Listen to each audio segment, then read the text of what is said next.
لونڈیوں کے ساتھ جنسی تعلقات کی اجازت کیوں دی گئی جبکہ اسلام خود سیکس ڈسپلن کا پرچار کرتا ہے، اور لونڈیوں کی خرید و فروخت کیا ہیومن رائٹس کی وائلیشن نہیں ہے؟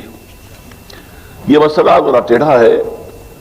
ایک تو یہ کہ لونڈیوں کے تصور کو صاف کر لیجئے کہ اسلام میں صرف وہ لونڈی جائز ہے جو خالص اسلامی جہاد کے نتیجے میں پرزنرز آف وار کی حیثیت سے آپ کے پاس آئے۔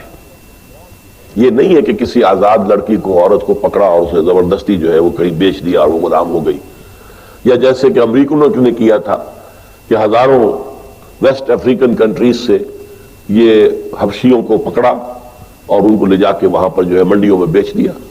یہ نہیں، یہ جائز، حرام، بالکل حرام۔ البتہ ایسی اگر شکل ہے کہ جنگ ہو رہی ہے آپ کے اور کفار کے مابین، اب اس میں جو پی او ڈبلیوز آ گئے ہیں، دو راستے ہیں، یا تو کنسنٹریشن کیمپس میں رکھیں گے انہیں، وہ آپ کی معیشت پر بہت بڑا بوجھ ہو جائے گا، اور پھر ان کی زندگی بھی اب نارمل ہوگی۔ وہاں نہ مرد کے لیے کوئی امکان ہے کہ کوئی اس کی جو ہے طبیعت کے اور جنسی تقاضے پورے ہو سکے، نہ عورت کے لیے امکان ہے۔ اس کے لیے اسلام نے تجویز کیا کہ انہیں معاشرے میں تقسیم کر دیا جائے، ڈسپرس کر دیا جائے۔ معاشرے میں جائیں گے وہ کسی کا غلام بن گیا ہے، کسی کی لونڈی بن گئی ہے۔ اب ان کو حکم دیا گیا جو خود کھاتے ہو وہ انہیں کھلاؤ، جو خود پہنتے ہو انہیں پہناؤ، اور ان سے اگر کوئی سخت کام لینا ہو تو اس میں خود بھی شریک ہو جاؤ۔ انہیں یہ احساس نہ ہو کہ چونکہ ہم غلام ہیں تو ساری سختی ہم پر ہی ہے۔ اور ان کے لیے بھی پھر یہ کہ نیکی کے کاموں کے اندر یہ ہے کہ ان کو آزاد کر دینا، یہ بڑی نیکی کا کام ہے۔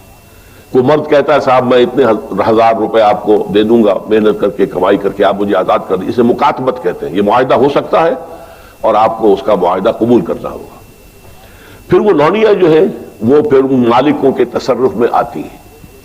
وہ منکوحہ بیویاں نہیں ہیں، دو کیٹیگریز علیحدہ ہیں جو ہم نے پڑھ لیا ہے سورہ معارج میں بھی اور سورہ مومنون میں بھی۔ والذین هم لفروجہم حافظون الا علی ازواجہم او ما ملکت ایمانہم، تو یہ دو کیٹیگریز علیحدہ ہیں، بیویاں ہیں، منکوحہ بیویاں، اور یا پھر جو تمہاری ملک یمین ہو، لونڈیاں ہوں۔ میں نے بتایا کہ ملک یمین اگر اس کے ہاں بچہ ہو گیا تو اب وہ ام ولد ہے، آپ اسے بیچ نہیں سکتے، وہ اب آپ ہی کے ہاں رہے گی۔ اور جہاں تک اس کے بچے کا تعلق ہے وہ آپ کی منکوحہ بیوی سے جو بچہ ہوگا اس کے بالکل برابر ہوگا، اس کی کوئی بھی حیثیت جو ہے اس سے کمتر نہیں ہے۔ وہ بچہ آپ کا ہے، آپ کی لونڈی کا نہیں، آپ کا بچہ ہے۔ اسی طرح بچہ چاہے منکوحہ سے ہے تو وہ منکوحہ کا نہیں ہے، آپ کا ہے۔ یہاں تو ابن کے ساتھ بات چلتی ہے، بنت کے ساتھ نہیں چلتی۔ کس کا باپ کے حوالے سے بات چلتی ہے بات۔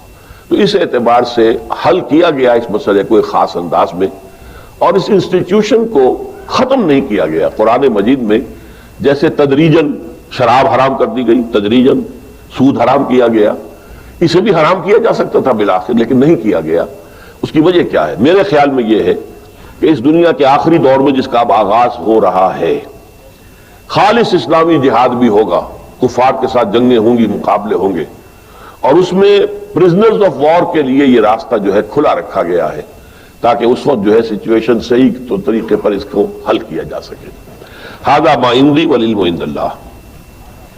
یہ بھی ہو سکتا ہے کہ کسی کی لونڈی، آپ ہی کی ایک لونڈی بھی ہے اور ایک غلام بھی، آپ ان دونوں کے اندر شادی کرا دیتے ہیں، اب وہ میاں بیوی ہو گئے، اور یہ کہ اب آپ پر حرام ہے وہ بیوی، وہ جو لونڈی ہے، آپ اس کے ساتھ کوئی جنسی تعلق نہیں رکھ سکتے۔ آپ نے اجازت دے دی تو گویا کہ اپنے حق سے آپ دستبردار ہو گئے، آپ نے غلام کے نکاح میں اسے دے دیا۔ اس میں البتہ یہ ہے کہ پھر ان کی اولاد جو ہوگی وہ غلام ہی ہوگی، باپ بھی غلام ہے، ماں بھی غلام ہے، تو ان کی اولاد غلام ہوگی۔ یہ انہی کی اولادیں ہیں کہ جو ہمارے معاشرے کے اندر آپ کو معلوم ہونا چاہیے کتنی بلندی تک پہنچی ہے۔ خاندان غلاماں جو ہندوستان میں اسلام کی پہلی حکومت قائم ہوئی ہے، کون تھے؟ قطب الدین ایبک غلام تھا، شمس الدین التتمش غلام تھا، غیاث الدین بلبن بہت زبردست حکمران تھا، روم و داغ والا، غلام تھا۔ یہ غلام خاندان تھا، خاندان غلامہ کے نام سے آپ نے ان کی تاریخ پڑھی ہے۔ اور اس وقت مصر میں بھی ممالک کی حکومت تھی، مملوک کہتے ہیں غلام کو، ملکیت ہوتا ہے وہ اپنے آقا کی، تو ممالک کی حکومت تھی بہت بڑی، تو ان کو۔ اور پھر ہمارے یہاں بڑے بڑے ائمہ ہیں غلام، کہ جن سے جو بڑے خلفاء ہوتے تھے ان کے بچے بھی ان سے تعلیم حاصل کرتے تھے، تو ان کی جوتیاں سیدھی کرتے تھے، آپس میں لڑتے تھے۔ یہ مامون الرشید اور امین الرشید دو جو بیٹے تھے ہارون کے، وہ آپس میں لڑتے تھے کہ اپنے استاد کی جوتی میں سیدھی کروں گا، وہ کہتا میں سیدھی کروں گا، حالانکہ وہ غلام ہوتا تھا۔ تو یہ اسلام نے سٹیٹس دیا ہے انہیں، اور بہت ہی خوبصورت انداز میں اپنے معاشرے میں ابزارب کر لیا ہے۔